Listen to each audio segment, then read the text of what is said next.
Welcome. This is Radio Pras.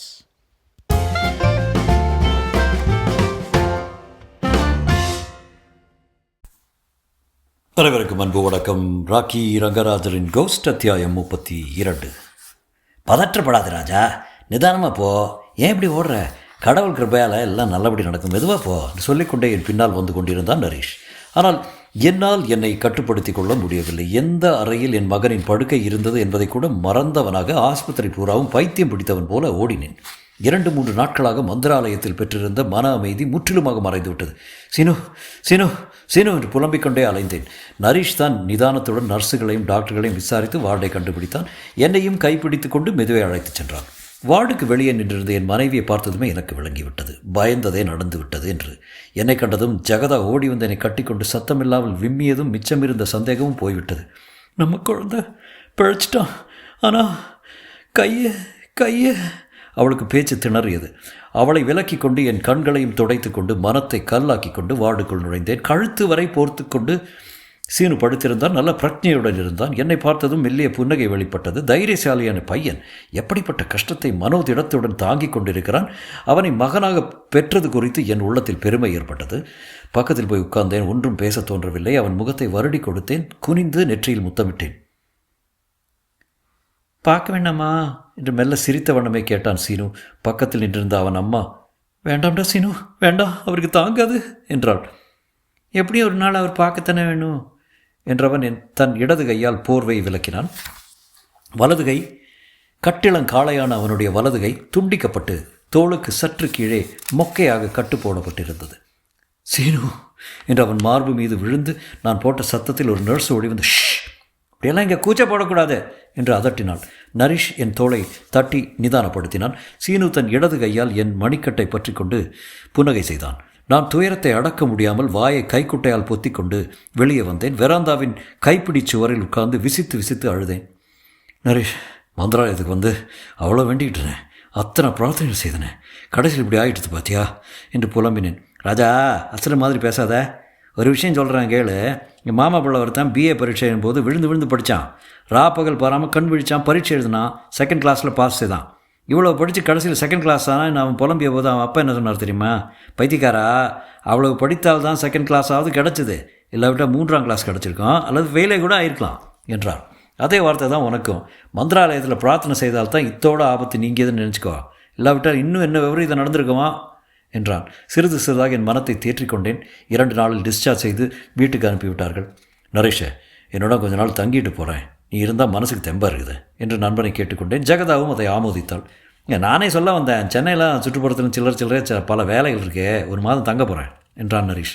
அவ்வளவு துன்பத்துக்கு நடுவில் அது ஒரு பெரும் அதிர்ஷ்டமாக எனக்கு தோன்றியது. என் வீடும் கொஞ்சம் வசதியாக இருந்ததால் மாடியில் ஒரு அறை அவனுக்காக ஒதுக்கி கொடுத்தேன். நரீஷ் தினம் காலை 11 மணி சுமாருக்கு புறப்பட்டு போய் 3 மணிக்கெல்லாம் திரும்பி விடுவான். சீனு எழுந்து நடமாட ஆரம்பித்தான். ஒற்றை கையால் தன் தேவைகளை சமாளித்துக் கொள்ள பழகி கொண்டான். படிப்பை மட்டும் தொடரவில்லை. அவனுடைய சிநேகிதர்கள் பல பேர் வருவதும் பேசிக்கொண்டிருப்பதுமாக இருந்தார்கள். அவன் படிப்பதற்கு பத்திரிகைகளும் நாவல்களும் ஏராளமாக வாங்கி போட்டேன். நரீஷ் தன் பங்குக்கு நிறைய தோத்திர புத்தகங்கள் வாங்கி வந்தான். பக்தி பாடல்கள் கொண்ட கேசட்டுகளும் ரெக்கார்டுகளும் கொண்டு வந்தான்.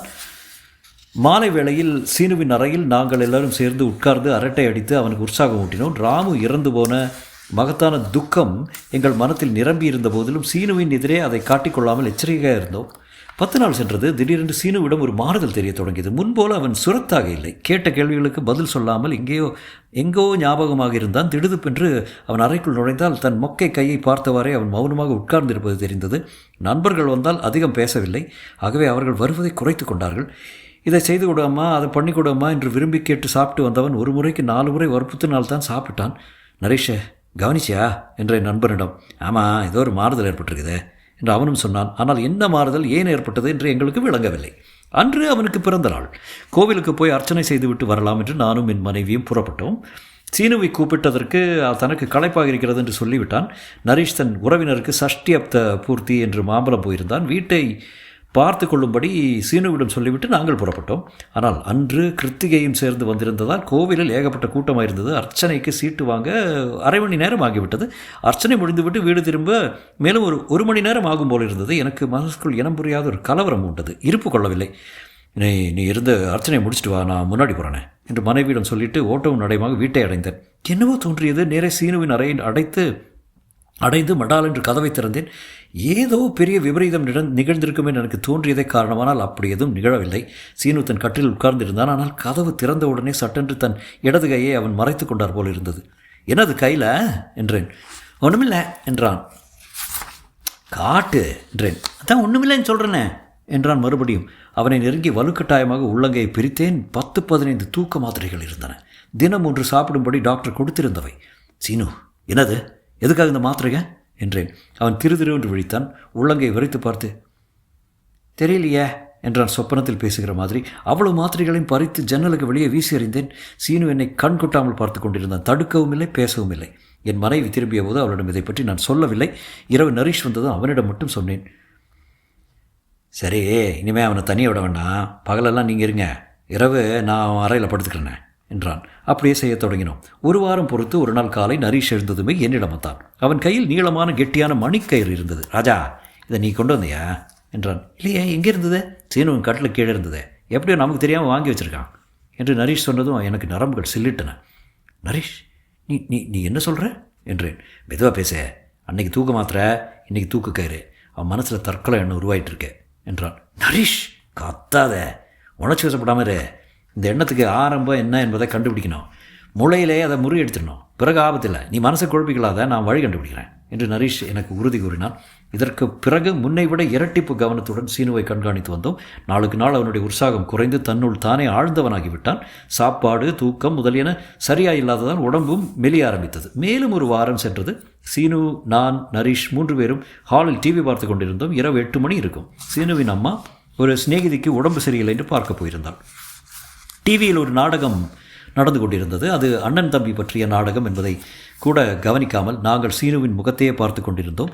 அவன் கண்களில் கண்ணீர் பொங்கி கன்னத்தில் வழிவதைக் கண்டேன். சட்டென்று அவனை அணைத்து கொண்டு, சீனு, என்னது குழந்தை மாதிரி, எதுக்கு அழற என்றேன். நரீஷ் அவனுக்கு மறு பக்கத்தில் உட்கார்ந்து கொண்டான்.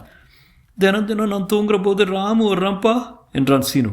எனக்கு பெரும் அதிர்ச்சி. ஆனால் நரீஷ் அதை எதிர்பார்த்தவன் போல, வரட்டுமே, அவன் மீது பிரியம் வச்சிருக்கிற சகோதரன்ல என்றான். ராமு தினம் என்னை கூப்பிட்றான், தன்னோடு வந்து விடும்படி தினம் அழைக்கிறான் என்று சீனு சொன்னதும் என்னால் தாழ முடியவில்லை. சீனு என்று கட்டி கொண்டேன். அதனால தான் எங்களை விட்டு போக முயற்சி பண்ணுறேடா. வேணாம்டா கண்ணா, போகாத என்றேன். போகக்கூடாதுன்னு தான் முயற்சி பண்ணுறேன். ஆனால் நாளுக்கு நாள் ராமுவின் வற்புறுத்தல் அதிகமாகிட்டுருக்குப்பா.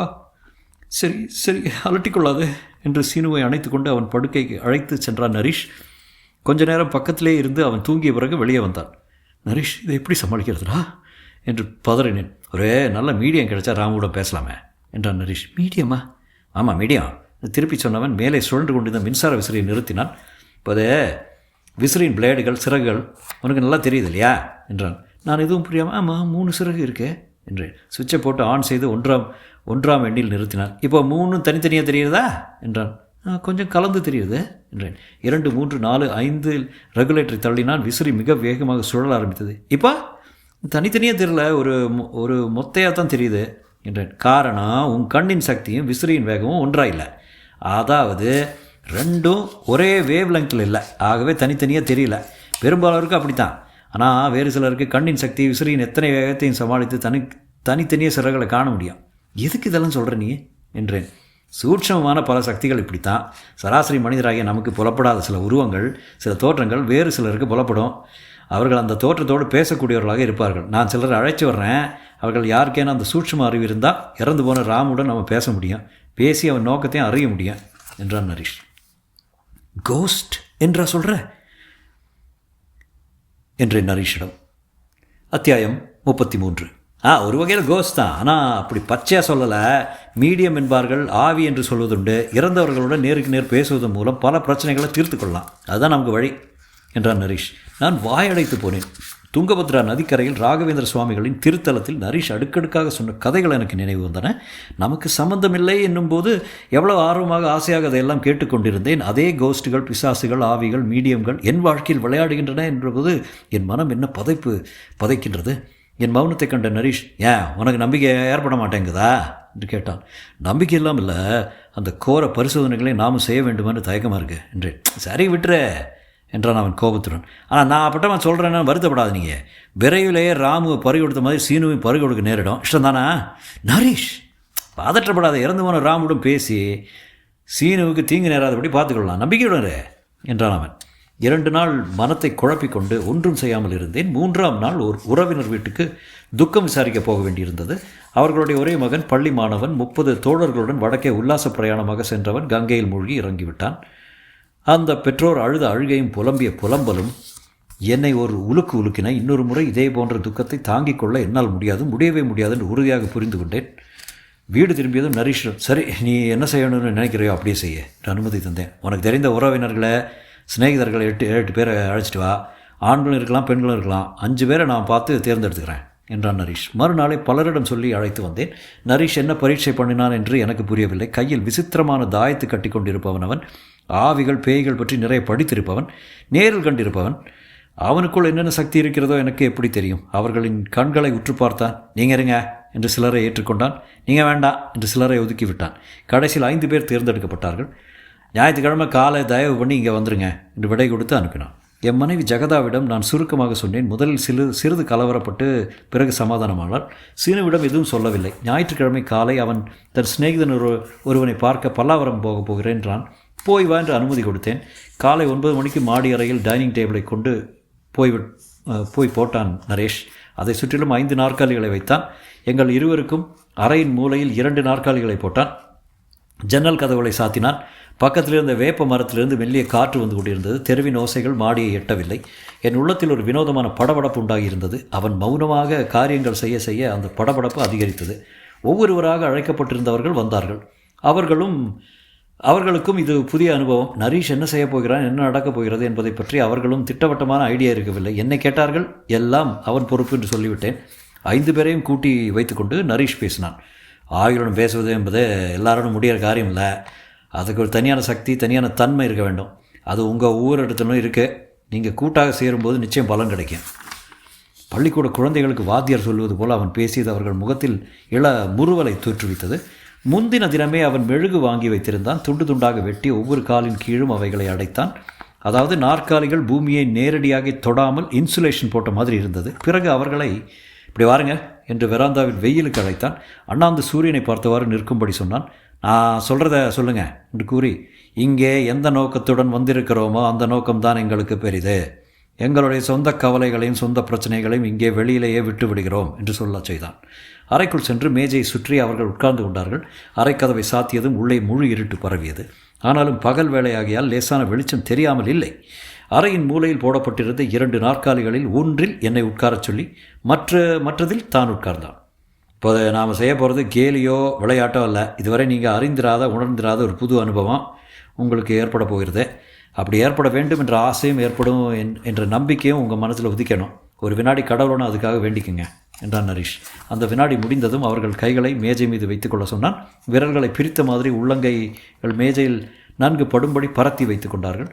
நான் இப்போது ஒரு பாட்டு பாடுறேன், ஒவ்வொரு அடியையும் நீங்கள் திருப்பி பாடுங்க என்றான். இருட்டாக இருந்த போதிலும் நான் அவர்கள் முகத்தை கவனிக்க முயன்றேன். இது என்ன சிறுபிள்ளை விளையாட்டு என்று அவர்கள் சிரிப்பார்கள் நினைத்தேன். அது அப்படி எதுவும் இல்லை. நரேஷ் எத்தனை சீரியஸாக இருந்தானோ அதே அளவு அதற்கு மேலாக கூட அவர்கள் சீரியஸாக இருந்தார்கள். நீங்கள் பாடி முடித்த சிறிது நேரத்தில் இந்த மேஜை லேசாக ஆடும். உங்கள் கைக்கு அது தெரியும். அப்படி ஆடினா ஆவி பிரசன்னமாக இருக்கிறதுன்னு அர்த்தம் என்றார் நரேஷ். யாரும் எதுவும் பேசவில்லை. அந்த சூழ்நிலையே என்னவோ போல் இருந்தது. பாட்டு என்று சொன்னானே தவிர அது வெறும் நர்சரி ரைம் போலத்தான் இருந்தது. ஆவி நண்பனே, ஆவி நண்பனே, அருகில் வா, அருகில் வா. நீ இங்கே வந்திருக்கையில் எங்களுடன் பேசு. நீ இங்கே வந்திருக்கையில் நம் உள்ளங்கள் கலக்கட்டும். உன் ஆவி உலகத்தை பற்றி எங்களுக்கு சொல்லு. ஆவி நண்பனே, ஆவி நண்பனே, அருகில் வா, அருகில் வா.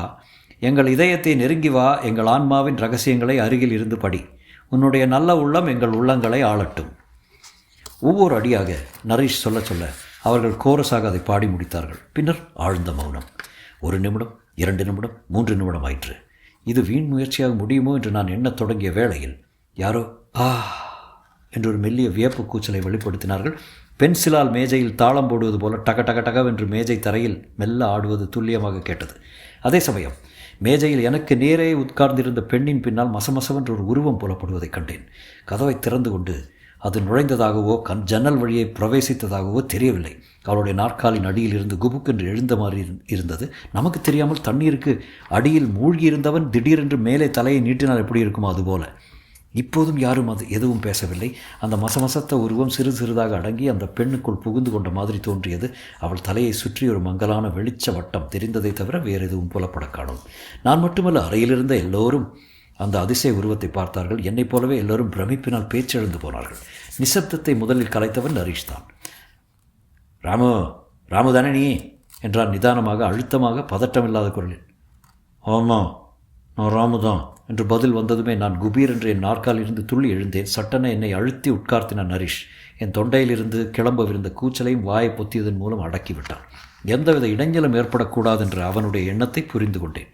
என்னை கட்டுப்படுத்தி கொண்டேன். ஆனாலும் ஆமாம், நான் ராமு தான் என்ற பதில் என்னை அயர வைத்து விட்டது. ஏனெனில் அது என் ராமுவின் குரலே தான், இறந்து போன என் அருமை மகனின் குரலே தான். ஆனால் ஒரு பெண்ணுக்குள்ளிருந்து, அவள் கண்டத்திலிருந்து அந்த குரல் வெளிப்பட்டது. அந்த அதிர்ச்சியைத்தான் என்னால் கட்டுப்படுத்தி கொள்ள முடியவில்லை. ராமு, சௌக்கியமாக இருக்கியா என்றான் நரீஷ். இருக்கேன் என்று பதில் வந்தது. உன்னுடைய உலகம் எப்படி இருக்குதே? ஆனந்தமாக இருக்குதே. இங்கே எந்த கஷ்டமும் இல்லை, எந்த பிரச்சனையும் இல்லை. ரொம்ப சந்தோஷம் ராமு. ஆனாலும் உனக்கு ஏதோ மனக்குறை இருப்பது போல ஒரு தோன்றுதே. உண்மை என்ன குறை? என் தம்பி சீனு விட்டு பிரிந்திருக்கிறேன்னு குறை. அதுக்கு என்ன செய்ய முடியும்? கடவுள் உன்னை சீக்கிரம் அழைச்சிட்டாரு. அவனை பிற்பாடு தான் அழைச்சிக்கொள்வார். மௌனம். ராமு, நீ அடிக்கடி சீனுவை பார்க்குறியா? எப்போதும் பார்க்குறேன். அடிக்கடி அவனை உன் உலகத்துக்கு கூப்பிட்றியா? எப்போதும் கூப்பிட்டுருக்கேன். அது தப்பு இல்லையா ராமு? மௌனம். உன் அப்பா உன்னை விட்டு பிரிஞ்சதில் எத்தனை துக்கமாக இருக்காருன்னு உனக்கு தெரியும் இல்லையா? மௌனம். நீ சீனுவையும் உன்னோட அழைச்சி விட்டானோ உன் அப்பாவின் துக்கம் எத்தனை அதிகமாகுன்னு உனக்கு தெரியலையா? என்னால் அவனை பிரிஞ்சிருக்க முடியல என்று பதில் வந்தது. அமைதியாக பொறுமையை யோசிச்சு பாருண்ணே. மீண்டும் ஒரு பிடிவாதமான மௌனம் நிலவியது. உன் சகோதரன் மீது உனக்கு உண்மையான பாசம் இருக்குன்னா நீ செய்ய வேண்டியது என்ன தெரியுமா? மௌனம். அவனை உன்னிடம் அழைச்சிக் கொள்வதல்ல, இந்த உலகத்திலே அவன் பயனுள்ள வாழ்க்கை வாழ்வதற்கு அவனுக்கு நீ உதவி செய்வது தான் உன் பாசத்துக்கு அடையாளம், அன்புக்கு அடையாளம். இனிமேல் அவனை உன்னிடம் கூப்பிடாது ராமு. என்ன? நீண்ட நேரம் நிசப்தம் நிலவியது. ஒவ்வொருவராக இருக்கை கொள்ளாமல் தவிக்க ஆரம்பித்தார்கள். நான் ஒருவன் தான் என்ன பதில் கிடைக்கப் போகிறதோ என்று ஆவலுடன் காத்திருந்தேன். என் வாழ்க்கையும் என் மனைவியின் வாழ்க்கையும் என் மகனின் வாழ்க்கையும் அந்த பதிலை பொறுத்து தான் இருக்கிறது என்று தீவிரமாக நம்பியதால் மூச்சை பிடித்து கொண்டு பார்த்தவாறு இருந்தேன். திடுதிப்பென்று மேஜை மறுபடியும் கடகடவென்று சப்தித்தது. எந்த பெண்ணிடமிருந்து நரீஷின் கேள்விகளுக்கு பதில்கள் வந்து கொண்டிருந்ததோ அவள் நாற்காலியில் சற்றே சாய்ந்த மாதிரி இருந்தது. அதே வினாடி அவளுக்குள்ளிருந்து ஒரு ஒளி வெளியேறி ஜன்னல் வழியை பாய்ந்து ஓடினார் போல் இருந்தது. 2 நிமிடம் கழித்து நரீஷ் எழுந்தான். ஜன்னலையும் வாசல் கதவையும் திறந்தான். அந்த பெண்ணை பார்த்தேன். முகத்தில் முத்து முத்தாக வியர்த்திருந்தது. ஜுரத்திலிருந்து எழுந்தவள் போல் இருந்தாள். என்ன நடந்தது எனக்கு என்றாள் கண்களை கசக்கி கொண்டு. உனக்கு தெரியாதா என்றேன். மேஜை மீது கை வச்சிருந்து தான் தெரியும். பிறகு கண்களை இருட்டி கொண்டு மயக்கமாக வந்தது. நரீஷ் அமைதியிடம், உனக்கு மிகவும் நன்றி. எந்த ஆவியிடம் நாங்கள் பேச விரும்பினோமோ அது உன் மூலம் பேசிடுச்சு என்றான். வெளியே இருந்த வேப்ப மரம் குளிர்ந்த காற்றை அனுப்பியது. வெயில் பளீரென்று வீசி நடந்ததெல்லாம் கனவோ என்ற பிரமையை ஏற்படுத்தியது. மாடியின் கீழே ஜகதா ஆவலுடன் நின்றிருந்தாள். என் முகத்தை நோக்கி என்ன ஆயிற்று என்று கண்களால் வினவினால் எனக்கு என்ன பதில் சொல்வதென்று தெரியவில்லை. என்ன விடை கிடைத்தது என்று எனக்கே தெரியாத போது அவளுக்கு என்ன சொல்ல முடியும்? வந்திருந்தவர்களுக்கு குளிர்பானம் கொடுத்து நன்றி கூறி அனுப்பி வைத்தோம். ராமுவிடம் பேசினேன் ஜகதா என்றேன். நிஜமாவா என்றால் நம்ப முடியாத குரல். என்ன சொன்னா? அதை பற்றி நாம் விவாதிப்பது தேவையில்லை என்றான் நரீஷ். நாம் கேட்டுக்கொண்டு விட்டோம், நடப்பது நடக்கட்டும். அதன் பின் ஒரு வாரம் ஓடியது. வீட்டில் எந்த மாறுதலும் தெரியவில்லை. சீனு தன் பாட்டுக்கு தன் வேலைகளை கவனித்துக் கொண்டிருந்தான். ஏதோ நேரப்போகிறது என்ற அச்சமும் சஸ்பென்ஸும் என்னுள் வளரத் தொடங்கின. நரீஷ்க்கு சென்னையில் வேலைகள் முடிந்துவிட்டன. ஊருக்கு திரும்பும் நேரம் தினமும் வந்தது. வாசலில் ஆட்டோ வந்து நின்றது. நாங்கள் அனைவரும் வழி அனுப்பி வைத்தோம். சீனோ, என் ஹோல்டால மேஜை மேலே வச்சுட்டேன், எடுத்துகிட்டு வா என்றான் நரீஷ். தன்னை மறந்துதான் அப்படி சொன்னான். ஒரு கையில்லாத பிள்ளையிடம் அப்படி சொல்லிவிட்டோமே என்று அவன் நாக்கை கடித்து கொண்ட அதே கணம் இப்படி இங்கீதம் இல்லாமல் விட்டானே என்று நானும் ஜெகதாவும் மனத்துக்குள் புழுங்கிய அதே கணம் அந்த அதிசயம் நிகழ்ந்தது. உள்ளே போன சீனு அந்த கனமான ஹோல்டாலை 2 கைகளாலும் தூக்கி எடுத்து வந்தான்.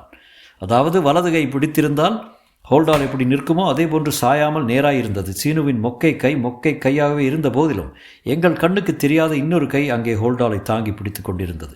எங்களுடைய பிரமித்த விழிகளை பார்த்த பின்புதான் அவனுக்கு அந்த உண்மை உரைத்தது போலும். சில நிமிடங்களுக்கு அவனிடமிருந்து பேச்சு வரவில்லை.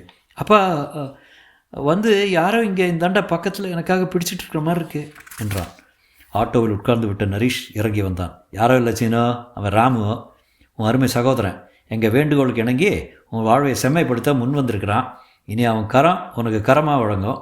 எல்லாம் ஆண்டவன் அருள் என்று கூறிவிட்டு கண்களை துடைத்து கொண்டு ஆட்டோவில் ஏறி புறப்பட்டு விட்டான். அன்று முழுதுமல்ல, மறுநாள் முழுதுமல்ல, அந்த வாரம் முழுதும் அந்த அதிசயத்தை பார்த்து பார்த்து பிரமித்தோம். கொஞ்சம் கொஞ்சமாகத்தான் பிரமிப்பு நீங்கியது. உலகத்தாருக்கு, ஏன் எங்கள் யாருக்குமே ராமுவின் கை கண்ணுக்கு புலப்படவில்லை. ஆனால் அது எப்போதும் சீனுவிடம் இருக்கிறது. அவனுக்காக புத்தகத்தில் பக்கத்தை புரட்டி கொடுக்கிறது, மேஜையை நகர்த்துகிறது, படம் மாட்ட ஆணி அடிக்கிறது, தண்ணீர் பம்ப் அடிக்கிறது, அம்மாவுக்கு உதவியாக சமையலறை பாத்திரங்களை அடுப்பிலிருந்து ஏற்றி இறக்குகிறது. சீனுவுக்குள் ராமு வாழத் தொடங்கிவிட்டான். நான் யாருக்கு நன்றி சொல்லட்டும்? திரும்ப திரும்ப அந்த துங்கபத்ரா தெய்வத்தின் நினைவே வருகிறது. திரும்ப திரும்ப அந்த ஒரு ஸ்லோகமே என் நாவில் வளைய வருகிறது. பூஜ்யரும் சத்தியத்தையும் தர்மத்தையும் காப்பவரும் கல்பக விருட்சத்தை போன்றவருமான ராகவேந்திர சுவாமிகளை தொழுகிறேன். தெய்வ பசுவான காமதேனுவை நிகர்த்தவருக்கு என் நமஸ்காரங்கள் நிறைந்தது.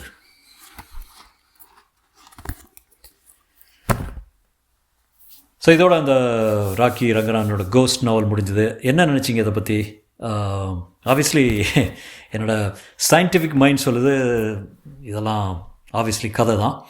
பட் ஒன்று சொல்லலாம், ராக்கி ரங்கராஜனோட எழுத்து முறை is very fascinating. The way relates the stories, you know, அருமையாக எழுதுவார்.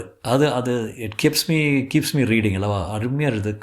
கதையெல்லாம் கொஞ்சம் நம்ப முடியாத மாதிரி தான் இருக்குது. ஆப்வியஸ்லி கோஸ்ட் ஸ்டோரின்னு சொல்லும்போது நம்புறதெல்லாம் இட்ஸ் வெரி வெரி சப்ஜெக்டிவ்ல. உங்களுக்கு ஃபெய்த் இருந்ததுன்னா நீங்கள் நம்புவீங்க, ஃபெய்த் இல்லைன்னா நம்ப மாட்டீங்க. ஸோ அந்த மாதிரி. பட் எழுத்தின விதம் தான். நான் I'm just looking at it from a literary perspective. நல்லா எழுதியிருந்தார். படிக்க முடிஞ்ச ஒரு நாவல் தான் அது. டெஃபினெட்லி நான் அது ஸ்டார்ட் பண்ணும்போது நினச்சேன் ஃபர்ஸ்ட் கதை எஸ்பெஷலி வாஸ் லைக் ரொம்ப அவுட்லாண்டிஷாக இருந்தது. நான் இது லைக் ஏன்டா எடுத்தோன்னு இருந்தது. அப்போ செகண்ட் ஸ்டோரி முதல்ல, செகண்ட் ஆர் தேர்ட் ஸ்டோரி முதல்ல I think it got interesting. Definitely you know லாஜிக்கெல்லாம் கிடையாது. கோஸ்ட் ஸ்டோரி ரீட் பண்ணும்போது லாஜிக்கெல்லாம் திங்க் பண்ணக்கூடாது. இட் ஜஸ்ட்டு டிஃப்ரெண்ட் லோகமாக யோசித்து போகணும். ஸோ உங்களுக்கு என்ன பிடிச்சதா இல்லையான்னு தெரில, லெட் மீ நோ.